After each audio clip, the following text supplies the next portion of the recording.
আগামী বছর থেকে আনুষ্ঠানিকভাবে যাত্রা শুরু হতে পারে ঢাকা ৭ কলেজ নিয়ে নবগঠিত ঢাকা সেন্ট্রাল ইউনিভার্সিটির। এজন্য চলতি বছরের শেষ দিকে নতুন আইন করা হবে। সেই পর্যন্ত ৭ কলেজের কার্যক্রম চলবে একটি স্বতন্ত্র কাঠামোর অধীনে। এ লক্ষ্যে আগামী সপ্তাহে একজন প্রশাসক নিয়োগ হতে পারে। রিপোর্ট খালিদা হাসানের। শিক্ষার্থীদের দীর্ঘদিনের আন্দোলনের পর রাজধানীর ৭ কলেজ নিয়ে ঢাকা সেন্ট্রাল ইউনিভার্সিটি নামে নতুন স্বতন্ত্র বিশ্ববিদ্যালয় প্রতিষ্ঠার ঘোষণা দেয় সরকার। এই বিশ্ববিদ্যালয়ের নতুন কাঠামো, ব্যবস্থাপনা, ভর্তি প্রক্রিয়া সহ সার্বিক বিষয় নিয়ে কাজ করছে শিক্ষা মন্ত্রণালয় ও বিশ্ববিদ্যালয় মঞ্জুরি কমিশন ইউজিসি। ৭ কলেজের বর্তমান শিক্ষার্থীরা বর্তমান কাঠামোর অধীনে একাডেমিক কার্যক্রম শেষ করে ঢাকা বিশ্ববিদ্যালয়ের সার্টিফিকেট পাবেন।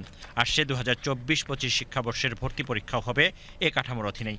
তবে নতুন ভর্তি হওয়া শিক্ষার্থীদের নতুন বিশ্ববিদ্যালয়ের অধীনে নেওয়ার ব্যবস্থা রাখা হবে। ঢাকা সেন্ট্রাল ইউনিভার্সিটি নামে নতুন বিশ্ববিদ্যালয়ের আইন না হওয়া পর্যন্ত ৭ কলেজের মধ্য থেকে একটি কলেজের অধ্যক্ষকে প্রশাসক নিয়োগ দিয়ে অন্তর্বর্তী ব্যবস্থা চালু করা হবে। ফার্স্ট ইয়ার যারা ভর্তি হবে একটা স্পেশাল রেজিস্ট্রেশন নাম্বার পাবে ঢাকা ইউনিভার্সিটি থেকে। আমরা যত তাড়াতাড়ি পারি অর্ডিন্যান্সের মাধ্যমে যখন বিশ্ববিদ্যালয়ে একটা সম্পূর্ণ রূপ ধারণ করবে, ইন দ্যাট কেস তখন এরা আবার এই পরিচিতি নিয়ে চলবে। এখন তো এভাবে চালু হচ্ছে, আলটিমেটলি কী শেপ নিবে, মডেলটা কি হবে, এই প্রক্রিয়াটা কন্টিনিউ করবে। এই প্রক্রিয়ার মধ্যে দিয়ে চলতে চলতে তারা বিস্তারিত আলোচনা করবে। একটা জিনিস অত্যন্ত গুরুত্বপূর্ণ, আমরা শিক্ষকদেরকে সাথে নিয়ে ছাত্রদেরকে সাথে নিয়ে সিদ্ধান্ত নেব। সুতরাং এখানে কোনো কমিউনিকেশন গ্যাপ বা মিসআন্ডারস্ট্যান্ডিংয়ের সুযোগ আমরা রাখছি না। ঢাকা সেন্ট্রাল ইউনিভার্সিটি দেশে প্রথম ভিন্ন ধারার বিশ্ববিদ্যালয় হতে যাচ্ছে। এজন্য বিভিন্ন মডেল নিয়ে কাজ করছে ইউজিসি।